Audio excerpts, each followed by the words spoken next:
Coat Rajouri के बडोह इलाके में सिक्योरिटी फोर्सेज और दहशतगर्दों के दरमियान एनकाउंटर जारी है। देर रात ये एनकाउंटर शुरू हुआ है। इलाके में नामालूम अफराद की नकलो हरकत की मुसलसल इंटेलिजेंस इनपुट के बाद सिक्योरिटी फोर्सेज ने इलाके में सर्च ऑपरेशन शुरू किया। सर्च ऑपरेशन के दौरान जंगलाती इलाके में छिपे बैठे दहशतगर्दों ने सिक्योरिटी फोर्सेज पर फायरिंग की, जिसके बाद सिक्योरिटी फोर्सेज ने फौरन जवाबी कार्रवाई अमल में लाई। सिक्योरिटी फोर्सेज ने इलाके के मुहासरे में लेकर जवाबी फायरिंग शुरू की है। इत्तलात के मुताबिक बडोह के जंगलाती इलाके में 2 से 3 दहशतगर्द छिपे हुए हैं। आखिरी इत्तलात मिलने तक दोनों जानिब से फायरिंग का तबादला जारी है। हमारे रिपोर्टर राजन वैद इस वक्त हमारे साथ सीधे जुड़ चुके हैं ज्यादा और ताजा जानकारी के साथ। राजन, क्या है अपडेट? विशाल, देखिए कि ये लास्ट पॉइंट है जो अबरो इलाका है, बिल्कुल मेरे पीछे ये इलाका है। इसी जंगल में वो आतंकवादी जो है वो छुपे हुए हैं और ये हमें बताया गया है अभी जो सिक्योरिटी फोर्सेस की जो मूवमेंट है वो यहाँ पे काफी हैवी थी और हमें यहाँ पे बताया गया है कि इसके आगे जो है वो ना जाएं, क्योंकि इसके आगे जो है एक जो गोली की रेंज है वो वहां जो है उसकी वो पहुंच हो सकती है। और दूसरी बात ये बता दूं कि ये बताया गया है जो स्थानीय लोग हैं कि सुबह जो है 5:45 बजे तक बहुत ज्यादा जो फायरिंग की आवाजें जो है इस इलाके में गूंज रही थी। हालांकि अभी जो गोलियों की आवाजें हैं वो थमी हुई हैं, क्योंकि आतंकवादी भी नहीं चाहते हैं, क्योंकि वो जिस तरह से मैंने पहले कहा कि जंगल वारफेयर में एक्सपर्ट होते हैं, उनकी कोशिश ये होती है कि एक इलाके से फायरिंग करके वो दूसरी जगह छुपने की कोशिश करते हैं। तो ऐसे में इस पूरे जंगल में जो है अभी सिक्योरिटी फोर्सेस ने अपना ऑपरेशन चलाया हुआ है और अभी जो वो 2 से 3 जो आतंकवादी हैं वो इसी घने जंगल में छिपे हुए हैं। जिस तरह से आप देख सकते हैं घना जंगल है, ऐसे कई पथरीले इलाके हैं जहां पे हाइड आउट भी जो है आतंकवादी ऐसा माना जाता है कि इनके हो सकते हैं, क्योंकि जहां पे इन्होंने अपना असला हथियार जो है छुपाया होता है और यहीं पे वो कोशिश करते हैं, ऐसे ही घने जंगलों का वो फायदा उठाते हैं और यहां पे छिपते हैं और घात लगा के हमला करने में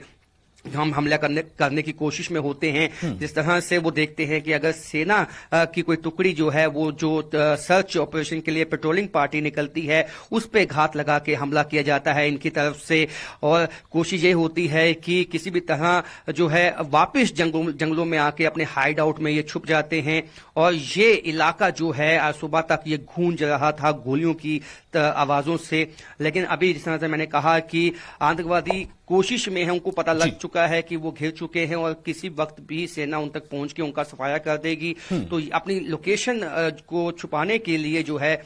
ये जो आतंकवादी हैं अब अभी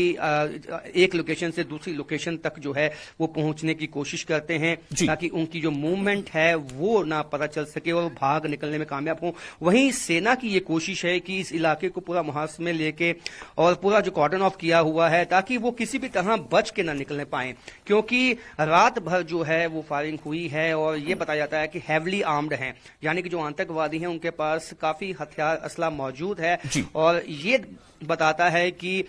ये जो आतंकवादी हैं इनका हाइड आउट इस इलाके में हो सकता है जहां पे इस मात्रा में जो है वो हथियार छुपाए होते हैं उन्होंने। और ऐसे में जिस तरह से टेक्नोलॉजी का भी इस्तेमाल इस इलाके में किया जा रहा है, क्योंकि उसके अलावा जो है काफी मुश्किल हो जाएगा, क्योंकि जिस तरह से इसका तो राजन, क्या इस ऑपरेशन में हेलीकॉप्टर या ड्रोन की मदद ली जा रही है? बिल्कुल, जिस तरह से नई टेक्नोलॉजी की बात की जा रही है तो ऐसे में ये साफ हो जाता है कि कहीं ना कहीं ड्रोन जो हैं और हेक्साकॉप्टर्स जो हैं उसका इस्तेमाल इस ऑपरेशन में किया गया है। और ऐसे में और भी जिस तरह से हमने कोकरनाग में देखा, अनंतनाग में जो इनकाउंटर हुआ वहां भी सेना की तरफ से नई टेक्नोलॉजी का इस्तेमाल किया गया था। तो ऐसे घने जंगलों में सेना की तरफ से इसका इस्तेमाल इसलिए भी काफी अहम हो जाता है क्योंकि ऐसे जैसे मैंने कहा कि काफी जो है नदी नाले होते हैं बीच में और ऐसी पहाड़ियां होती हैं जहां पे छुपना काफी आसान हो जाता है। अगर हम जंगल में देखें तो हमें दूर से कुछ दिखाई नहीं देगा, लेकिन जैसे ही पास जाते हैं तो हमें लगता है कि कोई शख्स वहां पे है और इस तरह का जंगल है, जिस तरह से घना जंगल। तो ऐसे में जो है वो काफी मुश्किलें जो हैं हो जाती हैं सिक्योरिटी फोर्सेस के लिए। तो ऐसे में ड्रोन जो होता है वो पहले जाके रेकी करता है और देखता है कि लोकेशन कहां पे है, कहां पे जो आतंकवादी छुपे हुए हैं। उसके बाद सेना की टुकड़ी वहां पे पहुंचती है और जो है ऑपरेशन को आगे चलाती है। तो राजन, जरा इस इलाके के बारे में बताएं, जहां तक परमिसिबल हो, जहां तक हम सुरक्षा को मद्देनजर रखते हुए, कि ये इलाका जो है वो LAC से कितना दूर है, किस जिले का ये एक छोर पड़ता है, और ये जो जंगली इलाका है ये और किस इलाके में जाकर मिलता है जहां से आतंकवादी ये चाहेंगे कि शायद उस रास्ते से वो फरार हो, हालांकि उन्हें कामयाब होने नहीं दिया जाएगा। विशाल, देखिए ये जो घना जंगल है ये रजौरी की तरफ, ये पीर पंचाल की रेंज है पहाड़ियों की, और LOC ज्यादा दूर नहीं है यहाँ से। यानी कि जो पहाड़ी इलाके हैं, ऐसे कई नदी नाले यहाँ आते हैं जो LOC के उस तरफ से आते हैं। यानी कि काफी आसान इसलिए हो जाता है जब बारिशों का मौसम होता है, जब घना कोहरा होता है और जंगल का इलाका है, और उसमें ऐसे मौके का फायदा उठाकर घुसपैठ करने में ये आतंकवादी कामयाब हो जाते हैं। और ये भी बता दूं कि ये जो रेंज है पहाड़ियों की, ये श्रीनगर तक भी जो है हम कहते हैं, यहां से कश्मीर घाटी तक भी वो पहुंच सकते हैं, और कश्मीर घाटी से यहां भी आ सकते हैं। इस तरह की बातें भी पिछले दिनों में निकल के आई थी कि कुछ आतंकवादी गुट हैं जो यहां जो है इंसिडेंट को अंजाम देने के बाद, जो आतंकवादी घटना को अंजाम देने के बाद कश्मीर घाटी चले जाते हैं और कश्मीर घाटी से वापस इस रेंज में आके जो है अटैक करते हैं। तो ऐसे में जो आतंकवादी, ये पुराने रूट है। मिसाल मैं आपको बता दूं, ये कोई वक्त होता था तत्तापानी में जो आतंकवाद था वो बहुत ज्यादा पीक पे था। कालाकोट का इलाका, तत्तापानी का इलाका, गुंदाख्वास का इलाका, ये तमाम इलाके वो हैं जो वापस रिवाइव किए गए हैं। यानी कि ये वो इलाके हैं जहां जो ये लोग पहले से ही आतंकवाद को झेल चुके हैं। लेकिन बीच में शांति भी आई, बीच में ऐसा मौका भी आया कि जब यहां पे आतंकवाद लगभग समाप्त हो गया, लेकिन अब ये वापस एक्टिव हो चुका है। और जो मकामी लोग हैं वो आज सदमे में इसलिए भी हैं, इसलिए वो उनका कहना है कि जिस तरह से डांगरी के बाद एक घटनाएं हो रही हैं, तो ये कहीं ना कहीं हमें ये दिखाती हैं कि इस इलाके में काफी जो आतंकवादी हैं वो मौजूद हैं। और जाहिर सी बात है विशाल कि अगर आतंकवादी मौजूद हैं, उसमें पाकिस्तानी आतंकवादी हैं, तो ये घुसपैठ करके आए हैं, और घुसपैठ करने के बाद जो है इनको इन इलाके में किसने मदद की, कौन इसके गाइड है, किस तरह से, क्योंकि जो ये टेरेन है यहाँ पे आम कोई बाहर से आएगा उसको इतना मालूम नहीं होगा कि कहां जाना है। हालांकि मैप्स का आजकल जो है डिजिटल मैप्स का इस्तेमाल आतंकवादी करते हैं, लेकिन उस पे भी जो सेना के पास मॉडर्न टेक्नोलॉजी है, गैजेट्स है, वो लगाम लगाने में सक्षम है। लेकिन उसके बावजूद भी कुछ ऐसे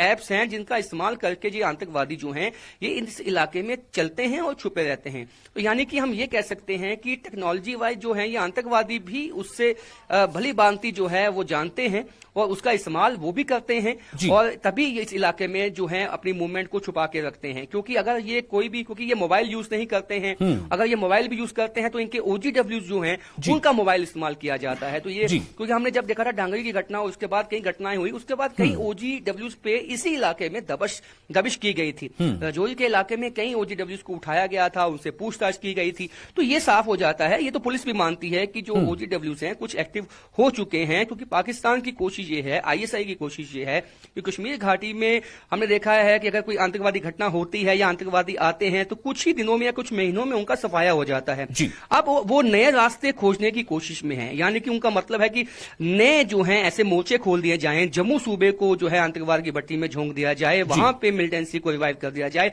ताकि जो है सिक्योरिटी फोर्सेस के लिए चैलेंजेस जो हैं वो पैदा हो जाएं, और जब वो चाहें वो आके घात लगाएं, हमला करते हैं और हमारा नुकसान पहुंचाते हैं, और उसके वापस जाके अपने सेफ हाइडआउट्स में इन्हीं घने जंगलों में छिप जाते हैं। लेकिन अब जो इंटेलिजेंस इनपुट्स हैं, जब यहां गुंदाख्वास में जब अटैक हुआ था उसको भी बताया गया था, इंटेलिजेंस इनपुट्स अब काफी आने लगी हैं सेना के पास, और यहां पे उसी बेस्ड पे जो है सेना अपने ऑपरेशन को चलाती है और उसमें उनको सफलता भी हासिल हुई है। यानी कि जो सेना भी इसी कोशिश में है कि जो आतंकवादी छुपे हुए हैं, जो 10 से 11 बताए जाते हैं उनकी संख्या, के यहाँ पे पाकिस्तानी टेररिस्ट भी हैं और लोकल भी कुछ हो सकते हैं, लेकिन ज्यादातर पाकिस्तानी हैं, क्योंकि लोकल जो हैं, लोकल OGWs हैं जो उनको सपोर्ट करते हैं। यानी कि वो OGWs जो पहले आतंकवाद में थे, लेकिन बाद में उन्होंने जब सरेंडर पॉलिसी आई तो सरेंडर किया, उसके बाद वो आम लोगों में शामिल हो गए। लेकिन अब या बंदूक की नोक पे या डरा धमका के या पैसे से, जिस तरह से भी ISI चाहती है कि इनको रिवाइव किया जाए, ताकि जम्मू में जो है, जम्मू के पीर पंचाल का जो इलाका है, पुंछ है, रजौरी है, कालाकोट है, तत्तापानी है,